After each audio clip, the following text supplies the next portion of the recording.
Salary आती है लेकिन पता ही नहीं चलता पैसा कहाँ चला गया। तो ये प्रॉब्लम आपकी नहीं है, ये प्रॉब्लम बहुत सारे और लगभग हर सैलरी क्लास का है। तो मैं आज आपको एक सिंपल रूल बताऊंगा जिससे आपकी पूरी जीवन में सैलरी और पैसा की प्रॉब्लम का सलूशन मिल जाएगा। तो दोस्तों, अगर आपको भी ये प्रॉब्लम से जूझ रहे हैं कि सैलरी तो बढ़ रही है लेकिन हमारा सेविंग नहीं बढ़ रहा है और खर्चा भी बढ़ जा रहा है, तो दोस्तों अगर हम इस प्रॉब्लम का सलूशन ढूंढ लूँ तो फिर समझ लीजिए हमारा लाइफ सेटल है।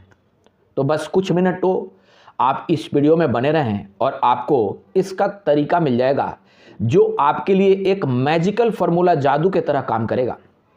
तो आइए हम जानते हैं कि सैलरी आने के बाद पैसा क्यों नहीं बचता और पैसा बचेगा तो कैसे बचेगा।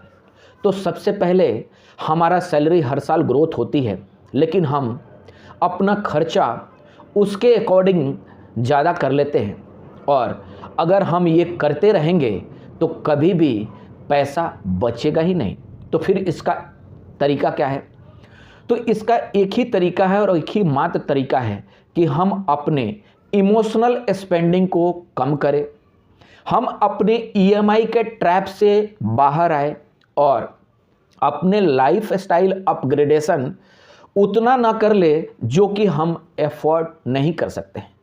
तो आइए इस तीनों पॉइंट पर डिटेल में समझते हैं। सबसे पहले, ईएमआई का जाल हमारा जीवन का सबसे बड़ा जाल है।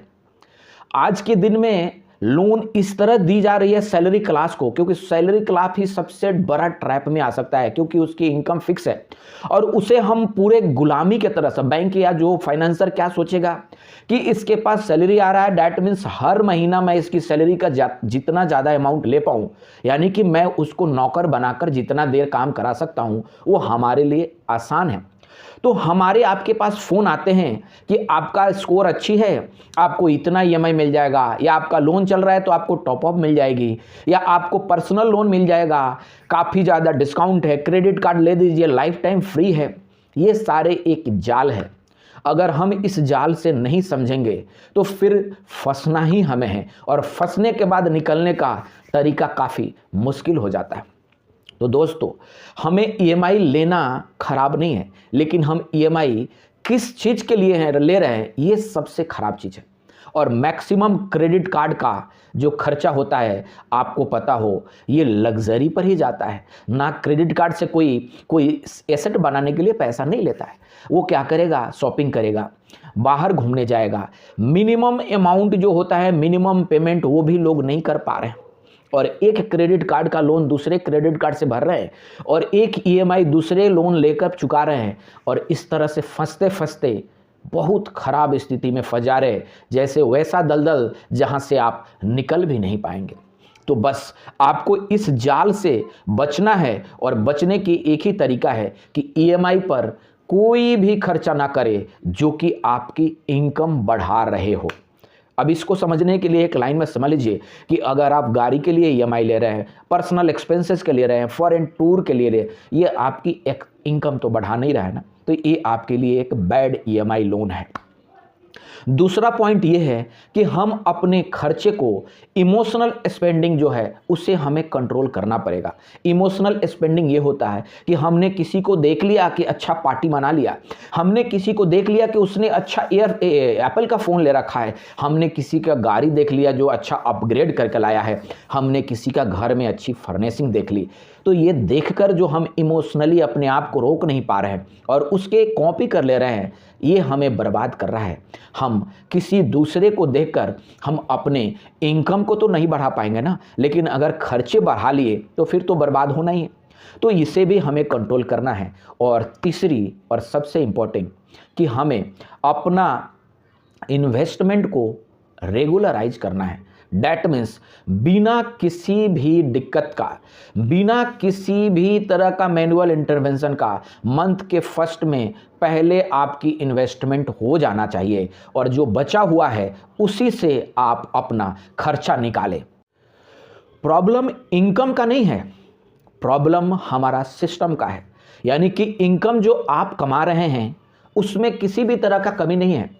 आपको बढ़ाना है बढ़ाइए, इनकम बढ़ेगा, लेकिन सबसे पहले अपना सिस्टम को सुधारिए, फिर इनकम उसी के हिसाब से बढ़ेगा भी तो आपका सिस्टम के हिसाब से आपकी ग्रोथ भी फिक्स करेगा। अगर मैं कहूँ मैजिकल फार्मूला जो आप अप्लाई कर सकते हैं, जो सैलरीड क्लास आदमी हैं, वो है 50, 30 एंड 20 रूल। 50% आप अपने नीड पर खर्चा करें, 30% आप अपने वांट पर खर्चा करें और बचा का 20% आप अपना इन्वेस्टमेंट और सेविंग करें। मैंने आपको बताया 50%, 30% और 20%, लेकिन आपको इसका सबसे पहला जो पैसा निकालना है वो 20% इनकम आते ही आप इन्वेस्टमेंट और सेविंग के लिए साइड कर दें। अगर आपको इन्वेस्टमेंट कहाँ करना है, किधर करना है, तो आप लिंक में दी गई वीडियो को देखें, वहां आपको इन्वेस्टमेंट का बहुत सारे तरीका बताया गया है। म्यूचुअल फंड में करें, स्टॉक में करें, या बाकी और हमारे ट्रेडिशनल फंड है फिक्स डिपॉजिट में करें, सिक्योरिटी में कितना अमाउंट रखें, इमरजेंसी फंड कितना बनाए, ये सारे डिटेल में दी गई है। आप मेरा वीडियो देखें और आप डिटेल में समझ सकते हैं। इसमें मैं आपको केवल ये बताऊंगा कि सबसे पहले 20% आप अपने इनकम का साइड करें और 80% ही मान लीजिए कि आपकी खर्चा करने के लिए पैसा है पास में, और उसके बाद आप 50% अपना नीड के लिए निकाल लीजिए। अगर आपकी इनकम 30,000 रुपया है मंथली, तो 15,000 रुपया आप अपना नीड के लिए निकाल सकते हैं। और 15,000 रुपया में आप क्या क्या खर्च करेंगे? रेंट दे सकते हैं, बच्चे की स्कूल के पढ़ाई, ग्रोसरी या जो भी घर के रिलेटेड खर्चा है वो आप कर सकते हैं, जिसे हम कहेंगे बेसिक एक्सपेंसेस और नीड। ये मिनिमम हमें ज़रूरत है जीने के लिए। दूसरा जो 30% होता है, यानी कि 30,000 का 30% 9,000 रुपया है, ये आप अपने वांट पर खर्चा कर सकते हैं। और वांट पर खर्चा जैसे Swiggy, Zomato, party, function, birthday, celebration, ये सारे जो आप कर रहे हैं, कहीं घूमना फिरना, कपड़ा खरीदना, ये सारे आपकी वांट है। आपको इस 9,000 में ही कंप्लीट कर लेना है। और बाकी के जो 6,000 20% रहा, वो मैंने बताया सबसे पहले आपने निकाल दिया। यानी कि 30,000 रुपया में से आपने 50% यानी 15,000 रुपया आपने अपने नीड में डाला, 9,000 रुपया अपने वांट में डाला, 24,000 और 6,000 जो 20% होता है आपने इन्वेस्टमेंट और सेविंग में डाल दिया। अगर आप ये फार्मूला को शुरू से बना रहे हैं तो फिर आपको फाइनेंशियली स्टेबिलिटी कोई नहीं रोक सकता है। खर्चा जरूरी है, आज भी जीना जरूरी है, लेकिन हम अपने भविष्य को मारकर अगर जी ले आज, तो ये कहीं की चालाकी नहीं है। तो आपके अंदर एक क्वेश्चन जरूर आएगा कि 50% यानी कि 15,000 रुपया में मेरा खर्च चल नहीं रहा है, तो फिर हमें सोचना पड़ेगा कि हम अपने लाइफ स्टाइल को कॉम्प्रोमाइज़ करना पड़ेगी। अगर आपकी 30,000 इनकम ही है तो या तो आप अपने इनकम को बढ़ाएं, नहीं तो आपको अपने लाइफ स्टाइल को कॉम्प्रोमाइज़ करना पड़ेगा, ताकि ये फार्मूला और ये रूल में आप फिट हो पाए। अगर आप इस रूल में फिट नहीं हो रहे तो फिर आपको फाइनेंशियली तंगी झेलना पड़ेगी, और वो अच्छा नहीं माना जाता है, क्योंकि हम सैलरीड का गुलाम बनना है तो फिर यही करते रहना है। हमें अपनी इंडिपेंडेंट और फ्यूचर में किसी के सामने भीख ना मांगना पड़े, तो इस फार्मूला को मानना ही पड़ेगा। अगर आप ये फार्मूला के हिसाब से अपने लाइफ नहीं चला रहे हैं तो फिर आपकी फाइनेंशियली तंगी का ये एश्योरिटी मान के चलिए।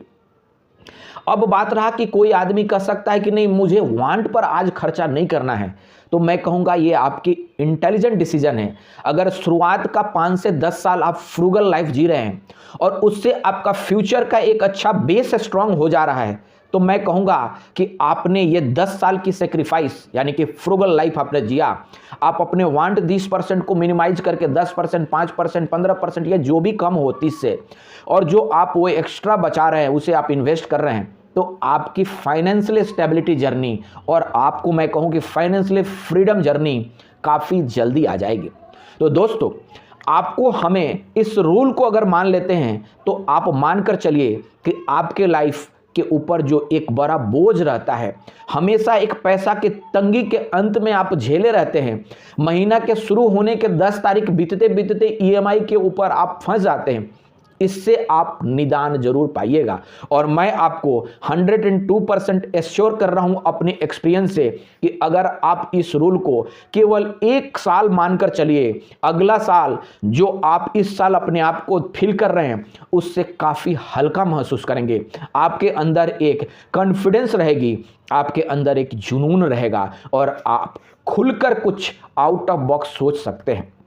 तो दोस्तों, आपने इस वीडियो को देखा, अगर आपको अच्छा लगा और इसी तरह का नॉलेजेबल वीडियो आपको देखते रहना है फाइनेंशियल रिलेटेड मोटिवेशनल, तो आप सीखलोजी चैनल को सब्सक्राइब करें, कमेंट करें और अपने दोस्तों को भी शेयर करें, क्योंकि हो सके उन्हें भी ये देखकर, जानकर और सीखकर अपने जीवन में कुछ बदलाव कर पाए।